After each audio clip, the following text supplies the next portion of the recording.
So my PhD is in ancient Near Eastern studies, and so like ancient texts, the Hebrew Bible, that's what I do. So, I would say if you want somebody to engage about, the grounds of morality or presupposition, you probably should talk to a philosopher. Hmm. But that's definitely not me. My critique, though, uh, and it seems to stand here, Joel, is that when a problem with the text, particularly the Hebrew Bible, is surfaced. I was watching a conversation that you were having with someone who I don't remember, and he All asked right. you a question. I think it was about slavery, but I don't remember. Um, and your response, if I'm remembering and I'm paraphrasing, was essentially like, well, like, how do you know that anything is wrong? Or like, how do you know that slavery is wrong? Or something to that effect. Okay. And it seemed to be saying, not engaging with the difficulty in the text, right? The interpretive crux in the text, and instead moving off of that topic, right, into this presuppositionalist argument. So, And yeah, go okay, ahead. real quick. What do I call you, Doctor? Is it Bowen? Bowen? Do I call you Bowen, Joshua? but you can Josh? you can call me Josh. It's fine. It's Josh. Okay. yeah. Yes. So, not engaging with the difficulty of the text. So, you're assuming that a text about slavery, for example, would be difficult, right? I mean, I think from your own lights it would be. From my own lights, I've got an entirely biblical perspective on that. So, I yeah, I mean, mean, you think slavery is immoral, right? I mean, I think that under certain circumstances it is. Yeah. I think so that like owning other people as property and passing them on as inheritance, that would be uh, immoral. under the old covenant, it wasn't. No. Yeah. Under the So old covenant, under the old covenant, God gives stipulations to regulate an institution which had been around since probably pretty close to creation. And in the new covenant, there's a logic instilled there that ended up, that inspired Christians to um, abolish slavery twice, once in the Middle Ages and once in the more modern era. Um, abolishing slavery makes sense if you assume that the Bible is true and mankind has inherent dignity. So this is why we need to debate the moral reasoning behind this, because yeah, I can look at a passage, passages in Deuteronomy or Leviticus, and or the Gibeonites being made into water carriers and wood hewers, and I can go, oh man, what do I do with that? But I'm starting from a foundation that God is good and that there is such a thing as absolute morality and that human beings have dignity. If you don't start with that platform, if you believe that we are evolved through random processes, or at least unguided, even biological deterministic processes, you don't get a moral framework from that. So that's why I say, like, if we're talking about these passages being problematic, we need to explain why they're problematic. And my answer as a Christian is going to be very different from yours. I'm not sure what your world. Are you an atheist, or what's your world? What's yeah. your worldview? Okay, so that's really where the difficulty is going to lie for you and me. I mean, Yeah. So I'm not gonna adopt your worldview as if I believe it any more than I would expect. I'll do it for the sake of argument, but we need to be true to what we believe here. sure. Yeah. So let me see if I can be more precise here. Um, I won't engage in an argument about like whether it's why it's immoral to rape someone, right? I just start there. Well, we're not talking Uh, about rape. We were talking No, about no, no. And slavery. I'm just using it as an example, right? Okay. And so the same is true with owning another person as property, right? Like I don't try to defend, why it's immoral to own another person as property. I just start there. Now I realize that leaves Okay. me not defending that position, and I sleep well at night with that because that's not my field, right? If I were an ethicist, I think it would be inconsistent of me, or if I were an ethical philosopher, the onus would be on me to defend that position, but I'm not, right? So the reason that I enter into these discussions is because when I hear critics, saying to Christian apologists, yeah, look, there's slavery in the Hebrew Bible, or there's genocide in the Hebrew Bible that's divinely commanded. And the apologist says, no, sort of like what you sort of just said here, right? Like it's regulating it, it's better than what was going on. That's just wrong, Joel, right? According to what standard? No, no, no, no, no. Sorry. your You mean it's statement. incorrect? You mean it's Yeah, incorrect? yeah, that's right. So like it is an incorrect assessment of the law collections in the covenant code or in the the holiness code or the Deuteronomic laws to say that these are substantially um, you know uh, improving on regulations on the social institution of slavery, right? They are So, on par well, with the okay. rest of the So wider ancient Near East. I'm sorry, Josh, I interrupted you. Go ahead. No, no, no. No, so the reason that I come into this debate is essentially as a fact checker, right? So when an atheist and an apologist are, make having this discussion and the, the apologist, let's say the atheist says, oh, Exodus 21, 20 to 21 is a handbook on how to beat your slave is, within an inch of their life and get away with it. I step in and go, no, that's a silly notion. That's not what the text is doing. When an apologist says, "Oh no, it's like it's not as bad. It's just bond servants. It's it's making great improvements on what was going on in the rest of the ancient Near East," I stepped in and I said, "No, that's not true, right? And here's Okay. why." Does that make sense? Yeah, I totally understand what you're saying, and I respect your willingness to stay within your field. Um, I want to say though, for someone who's not a philosopher, you're using words that you're using axiological terms. You're making value judgments, or you're at least discussing value judgments, like the word improve, for example. The word improve assumes that there's a standard of well-being or a standard of what's acceptable for societies to practice. Someone could make the argument that any law code that is given by the Lord that helps people to know him better, as opposed to being lost in idolatry or atheism or uh, paganness, would definitionally be an improvement. Now, you might say, "Oh, well, no, that's just I don't believe that. I think that atheism would be an improvement. Any law code that pushes people towards atheism." But now we're getting into axiology and we're getting into metaphysics, and we've entered the world of philosophy. So, Yeah, but see, I I'm don't go there, well, Joel. That's real the quick, point. real quick. So my point is that if you arbitrarily wall off certain questions from the discourse, um, what you're attempting to do, and I hope that you can see this, and maybe you'd say, maybe I misunderstand you, Josh. I don't want to. I truly don't. I appreciate you coming on here. But what you're attempting to do is you're attempting to examine a text that is definitionally moral, that definitionally ties to questions of metaphysics and epistemology. And you're trying to say, let's not talk about any of that stuff. Yeah, Let's but see, I ignore disagree that. with you on that. I let's disagree with let's you on well, real that. quick, I let you talk for a long time. Let's ignore that. Let's just look at the text as it stands. But Josh, all of those judgments are going on in the background. They're going on in the background. So even the fact that you view some topics as off limits, and if I understand correctly, it's because they're so morally repugnant to you, you won't even address them or validate them being questioned. That is a moral philosophical statement. That's, you're dealing with meta ethics, and you're saying the only way that I'll discuss this issue at all is if we all grant my preconceived notions about these things, which maybe they're arbitrary, maybe they're not, maybe you think that they're well grounded, but we have to be willing to pull the floorboards up and see what the foundation is. If we can't do that, we can't have a debate. Yeah, so you're making, I think, a few determinations here that I don't think are necessarily I grounded well. apologize. Like No, no, what? no, you're good. You're good. You're good. So, like, let me ask you this. Do you think that the Enuma Elish um, is fundamentally moral, has morality going on in the background, and that we can't discuss it at a literary level? Or like the Epic of Gilgamesh or the Yeah, I Odyssey mean, or, there's definitely moral. Okay, I see what you're saying. What you're saying is you want to just discuss it as literature. Is that No, fair? I think what I'm saying is that there are interpretive frameworks that people come to texts with, right? Like they Yeah. come to anything with.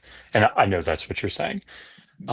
I Yes. think Well, what, okay. Go on. I think I spotted perhaps a false analogy in bringing up the Enuma Elish or the go Epic ahead. of Gilgamesh.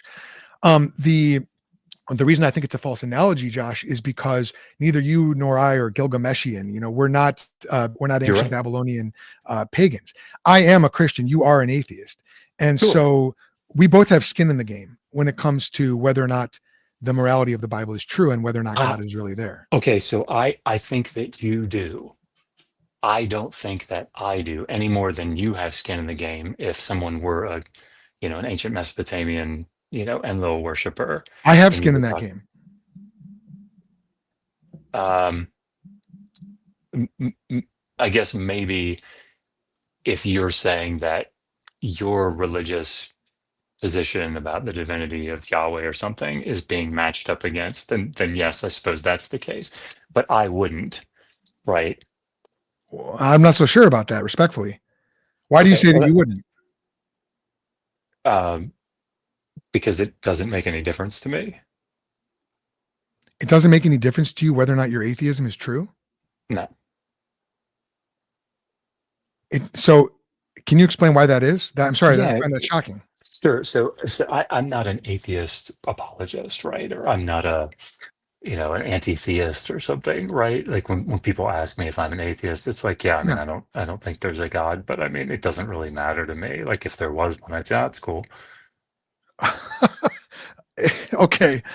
Respectfully, Josh, and I'm sorry for laughing. I say this very I don't know that you fully teased out the implications of your atheism or what it would mean if it was not true. And if the God of the Bible really is there, which he is. Well, that's a different question, right? Yeah, it is a different question. I think it's If a if question you need to a be yeah, asking. what I'm saying is if a God exists. I'm right, but yeah, I mean, we I could talk about realize from your hypothetical. interpretive framework, if We that could God talk about exists, there is only one God, right? I get that. But what I'm saying is that's not yeah. the statement that I'm making.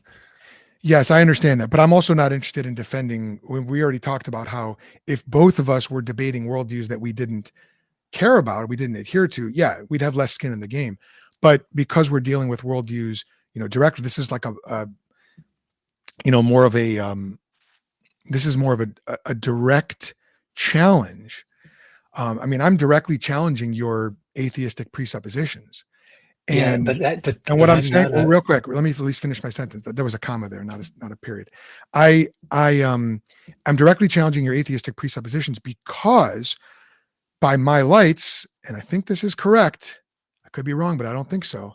It seems like you're coming to the text of scripture as if the existence of the Lord in reality is irrelevant to your interpretation. And that is a major assumption. That's a challenge that I need to bring. It's absolutely not relevant. And I think that that's coming out more and more as we're talking. yeah, so I'm approaching ancient texts in the same way across the board. Go So on. let me ask it this way. If we were talking and you said, I think the Hebrew word melech means goat, right? And I said, well, I mean it doesn't mean goat, right? It means king. Um, would I have to, in order to engage with that, like here in this passage in First Samuel, look, the word melech, let me show you 17 different places where it occurs in passages, and here it clearly, the lexicography shows that it means king. Okay. Would we have to engage in a conversation about morality for me to talk to you about the lexical meaning of the word melech? No, I don't think so. But this seems like an irrelevant thesis. Okay, well, I let me finish it out then. Go ahead. So what I'm saying is when you make statements like, um, the slavery in the laws of the Hebrew Bible, um, regulates in a way that the other nations didn't, right? I see Uh, what you're saying. Yeah. You're then saying no, that's that's factually inaccurate. yeah, that's like a historical question, right? Okay, but That's looking at the text I question. see. I see. Okay. Okay. And so if let's say that that's the case, and for the sake of argument, I'll grant that. The more interesting conversation to me is the is the Old Testament law code moral or immoral? And for me, I'm going to view that in light of all of Scripture. I'm going to view that in light of Paul's admonitions Sure. to Philemon. I'm gonna view that in light of statements that Jesus Christ says about if the Son has set you free, you are free indeed. Of Paul course. saying, "Don't submit yourselves again to a yoke of slavery." So the conversation, the only reason that you and I would have a debate about this is if one of us believes that the God of the Bible is somehow immoral or not the standard of morality, and the other one thinks that that's not the case. And I'm going to want to have that moral meta reasoning conversation about what is required in order to make axiological judgments, especially when it comes to ethics and moral absolutes. So if that's not a conversation you're willing to have because you don't think it's in any way relevant to like your field of study, or you don't think that you could and I don't mean this as an insult, but you don't think No, that I you got could it. like hold your own in that debate, that's fine. That's fine. But that is the conversation as far as I can see. I mean, I'm a Christian apologist. I'm interested in vindicating the truth of the Christian worldview. Um, So if I could pause you for a second, because yeah, so let me see if I can say this in a way that sort of sums all of that up. If and I was actually saying this to Kip the other day. Um, I've got 2 minutes, by the way. yeah. Sorry, I'll be quick. So, like, I have no problem ever with a Christian apologist saying, "Look, as you just said, I read Leviticus 25:44 to 46 in light of Jesus, right? Or my understanding of the Jesus figure and how he's said in the Pauline epistles and the Gospels, right? And so I understand Leviticus Yeah, the Jesus 25 to be a figure. positive thing, right? And then it's like, okay, that's cool, right? Like I don't have any problem with that. The problem that I have is when if someone, an apologist, goes back to Leviticus 25 and says, this word property actually just means X. Now you've stepped into my field. Now we're talking about something other than your interpretive framework. Now we're talking about lexicography, right, or historiography. Okay. Yeah, that makes sense. If you truly feel like you've got no skin in the game, which again, I don't grant this, but if this is your position where you're like, hey, Christian apologists might be wrong about this, but there are no ultimate moral implications to that. There are no, humanity is not worse off because Christians are teaching this, because there is no moral absolute. There's no ethical, transcendental standard. If that's your position, then I don't see what the point of debating would be. It would just be, parsing out different words. And again, I still think I'd have to adopt your it would come around the way the conversation would inevitably go is I would you would end up expecting me to tacitly grant your presuppositions about morality and saying, look, this is just patently wrong. And if that's not the issue, if the issue is not the morality of the God of the Bible, then I'm not interested in having that conversation because that is the question. I mean, and I say this very respectfully, but your adopted atheism has so many more implications and entailments than you realize. That is the most important question you can ask is what is my relationship to God? And to say I have no relationship to God and to say that has no implications for anything else in life, I say this very, very respectfully, Josh. That just seems to me to be very foolish. And I don't mean that you're stupid. I mean foolish in the sense of ignoring the truth. So I'm not insulting you. I'm glad you came up here, but let me know if you want to have a conversation about the morality of God or the necessity of God for morality, or even atheism versus Christian theism. Um, I see that your friend Kip or your associate Kip is still making comments in the chat there. Maybe Kip would like to do it, but the original challenge was, I thought, uh, Christians are silly for going to the moral reasoning conversation instead of the text. Shame on them, tisk tisk. And I said, I think I might need to debate you on this. And you said, yeah, let's talk about it, let's debate it. That's where I thought we were going with this. So if it's just a question of parsing out Hebrew and Aramaic or Hebrew words, then respectfully, if there's nothing else beyond that, I'm not interested. Yeah, that's absolutely fine. I think to be clear to you and to everybody listening, and I know you said you got to go, so I'll end with this. The point here is in the same way that if an atheist said, Exodus 21:20 to 21 is a manual on how to beat your slaves within an inch of their life and get away with it, right? I would say, well, that's not what the text is doing historically, right? The Okay. text is not doing that. The text is seeking to protect the slave there. In the same way that they shouldn't say to me, in this context, well, defend your worldview in order to critique me on that. I would say, well, like, that's irrelevant to this question, right? What Yeah. we're asking in this is, what does that text say, right? And what does it Totally. say I in its totally hear you. historical context? That I that's my point. I totally hear you. I do, and I say this so respectfully, man. I do think that there are implications which you are not seeing or not acknowledging. Um, Maybe we can have more conversations in the future. But since you called me out and since you invited you requested to come up, I wanted to make sure that I brought you up here. I It sounds appreciate it, like, man. yeah, and I appreciate you coming on and the very respectful way that you've been engaging. It's been a pleasure to speak with you. Maybe we can do it again sometime. Yeah, I would sounds good, man. say, I would say as of now, it doesn't sound like we have anything, like we don't Probably quite not, have no. it. Yeah, we probably don't have a debate, but maybe in the future. And uh, I guess we'll have to just leave it there. Is that okay with Sounds you? good. Yeah, man. No, I hear you. Thanks, Josh. All right. Take care, Joel. Good to You meet you, too. man. Bye bye.